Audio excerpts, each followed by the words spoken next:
আমরা আমাদের স্বাধীন বাংলাদেশ এভাবে দেখতে চাইনি। মঙ্গল জন্য কিছু হোক, সেটা সর্বজনীন। আমরা আনন্দ উপভোগ করতে আসছি, আমাদের এত কষ্ট। আমরা আমাদের স্বাধীন বাংলাদেশ এভাবে দেখতে চাইনি। মঙ্গল জন্য কিছু হোক, সেটা সর্বজনীন। আমরা আনন্দ উপভোগ করতে আসছি, আমাদের এত কষ্টের বিনিময়ে, এত রক্তের বিনিময়ে যে স্বাধীন বাংলাদেশটা আমরা পেয়েছি সেটা উদযাপন করতে আসছি, যেটা আমরা কখনো কোনো রোজার ঈদ, কোরবানির ঈদও আমরা উপভোগ করি না।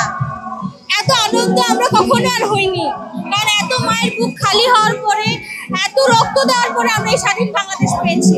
অন্তত আমি দেখছি না পূরণ হয়েছে, কারণ চাঁদাবাজি বেড়ে গেছে, মেয়েরা রাস্তায় ঠিকভাবে বেরোতে এখন পারে না, স্বাধীনভাবে চলতেও পারছে না। তো সেই ক্ষেত্রে আমি মনে করছি যে পূরণ হয়নি।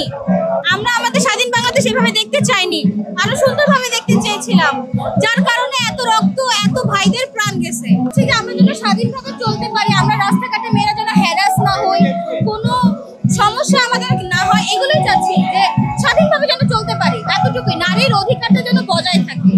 গত বছর এই টাইমটাতে মাঠে ছিলাম না, বাট ভাইদেরকে দেখে এতটা খারাপ লেগেছে যে আমার ছোট বাচ্চা ছিল, ওরাও ভীত ছিল, নয়তো হয়তো বা আমিও এখন ভাইদের মতো শহীদের ইয়েতে গণনা হতো আমার নাম। তো অবশ্যই অনেক ভালো লাগছে। আমি দেশের বাইরে চলে গিয়েছিলাম, এরপরে আবার এই জুলাইয়ের জন্য আবার ফেরত এসেছি, যে আজকের দিনটা নিজের চোখে দেখবো কি অবস্থা, দেশের কতটা পরিবর্তন হয়েছে, দেশের মানুষ কতটা হ্যাপি আছে। অবশ্যই হ্যাপি আছে তারা, এবং হ্যাপি থাকবে।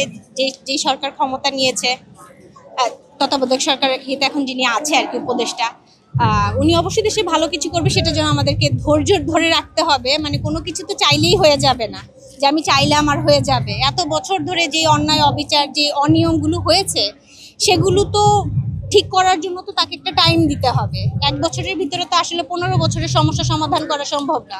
ঘোষণাপত্রে যেটা, মানে আমার যেটা চাওয়া, সেটা হোপফুলি সাধারণ জনগণেরও চাওয়া, যেটাতে দেশের মঙ্গল হয়। মঙ্গল জন্য কিছু হোক, সেটা সর্বজনীন, এক শ্রেণীর জন্য না, যে হ্যাঁ এক শ্রেণী শুধু মঙ্গল ভোগ করবে কিংবা সুফল ভোগ করবে, যে শ্রেণীটা মাঠে ছিল তারা কিছু পাবে না, তাদের জন্য কিছু হবে না, সেটা না, সর্বস্তরে হোক বিষয়টা। আসলে প্রাপ্তির কথা যদি বলতে যান, সেক্ষেত্রে তো অনেক কিছুই হয়েছে, অনেকের জন্যই হয়েছে, আবার অনেকের জন্যই হয় না। আমি মনে করবো যে যতটুকু করেছে 1 বছরে অনেক করেছে।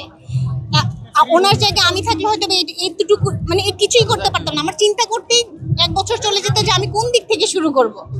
সেই ক্ষেত্রে উনি যেভাবে করে বিভিন্ন দেশের সাথে মিটিং করে, যেভাবে করে উনি দেশের বিভিন্ন সমস্যা নিয়ে কথা বলছে, আলোচনা করছে, তাকে একটু সময় দিতেই হবে সেটার জন্য। আজকের এই দিনটার জন্য তাদের তাজা প্রাণ দিয়েছে এবং আমাদেরকে ইন্সপায়ার করেছে যে কোনো স্টুডেন্ট না, নট অনলি স্টুডেন্ট মাঠে আসবে, প্যারেন্টস, মানে গার্ডিয়ান, টিচার, সবাই, ধনী গরিব নির্বিশেষে কেউ কিন্তু কোনো রাখেনি যে আমি যাব না। সবাই এসেছে মাঠে, অবশ্যই তাদেরকে, ভাইয়াদের জন্য আজকে আমাদের ভাই বোন সবাই।